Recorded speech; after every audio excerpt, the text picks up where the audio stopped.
আসসালামু আলাইকুম। নোবেলজয়ী ডক্টর মোহাম্মদ ইউনূসের নেতৃত্বে যে নতুন সরকার গঠিত হলো, তার সামনে এখন পাহাড় সমান দাবি বা দাবির পাহাড়। ইতিমধ্যে যেসব দাবি উঠছে বিভিন্ন অঙ্গন থেকে, সেটি প্রফেসর ইউনূস শপথ নেওয়ার আগেই শুরু হয়ে গেছে এবং সেটি অবশ্যই যৌক্তিক। গুরুত্বপূর্ণ একটি জায়গা হচ্ছে বিচার বিভাগ। সেই বিচার বিভাগের আইনজীবীরা, শীর্ষ আইনজীবীরা আজকে দাবি করেছে প্রধান বিচারপতি সহ ৫৭ বিচারপতির পদত্যাগ তারা চান।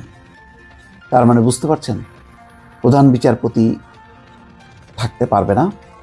ইতিমধ্যে অ্যাটর্নি জেনারেল রিজাইন করেছেন, অতিরিক্ত অ্যাটর্নি জেনারেল যারা আছে সবাই রিজাইন করেছেন। এখন প্রধান বিচারপতির দিকে আঙুল, আর থাকে কি? ৫৭ জন। এটি তো গেল শুধু উচ্চ আদালত। আজকে সুপ্রিম কোর্ট আইনজীবী সমিতির ব্যানারে এই দাবি করা হয়েছে যে আপিল বিভাগের ৭ বিচারপতি এবং হাইকোর্ট বিভাগের ৫০, তার মানে ৫৭ জনকে তাদেরকে পদত্যাগ করতে হবে। সংবাদ সম্মেলনের লিখিত বক্তব্যের শুরুতে সৈয়দ মামুন মাহবুব বৈষম্য বিরোধী আন্দোলনে আবু সাঈদের নিহতদের স্মরণ করেন। বলছেন যে ১৬ বছর ধরে আপামর জনগণ এই আওয়ামী লীগের বিচার বিভাগের কাছে কোনো বিচার পায়নি। এটা সত্য। বিচার বিভাগ উচ্চ নিম্ন অন্ধের মতন যা লিখে দেওয়া হয়েছে সেটাই তারা পাঠ করে গেছে নির্বিচারে।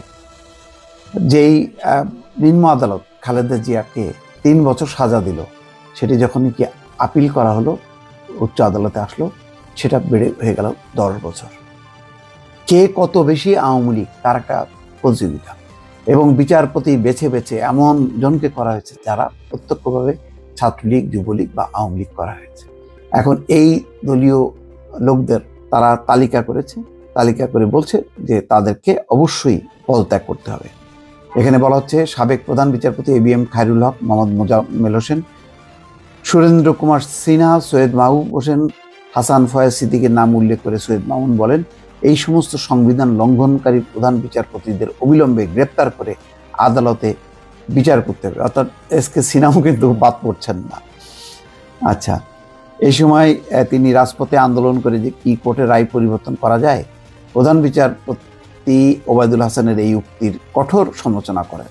ওই যে বলছিলেন যে ছাত্ররা আন্দোলন করছে, যে রাজপথে আন্দোলন করে কি কোর্টের রায় পরিবর্তন করা যায়। পাশাপাশি রিট শুনতে অস্বীকৃতি জানিয়ে বিচারপতি আবু তাহের, মোহাম্মদ সাইফুর রহমান ও বিচারপতি মোহাম্মদ আতাবুল্লাহ সংবিধান লঙ্ঘন করেছে বলে অভিযোগ করা হয় সংবাদ সম্মেলনে। তিনি বলছেন যে হাইকোর্টের ৫০ বিচারপতির পদত্যাগের পাশাপাশি সৎ, দক্ষ, নিরপেক্ষ, যোগ্য ব্যক্তিদের বিচারপতি হিসাবে নিয়োগ দিতে হবে।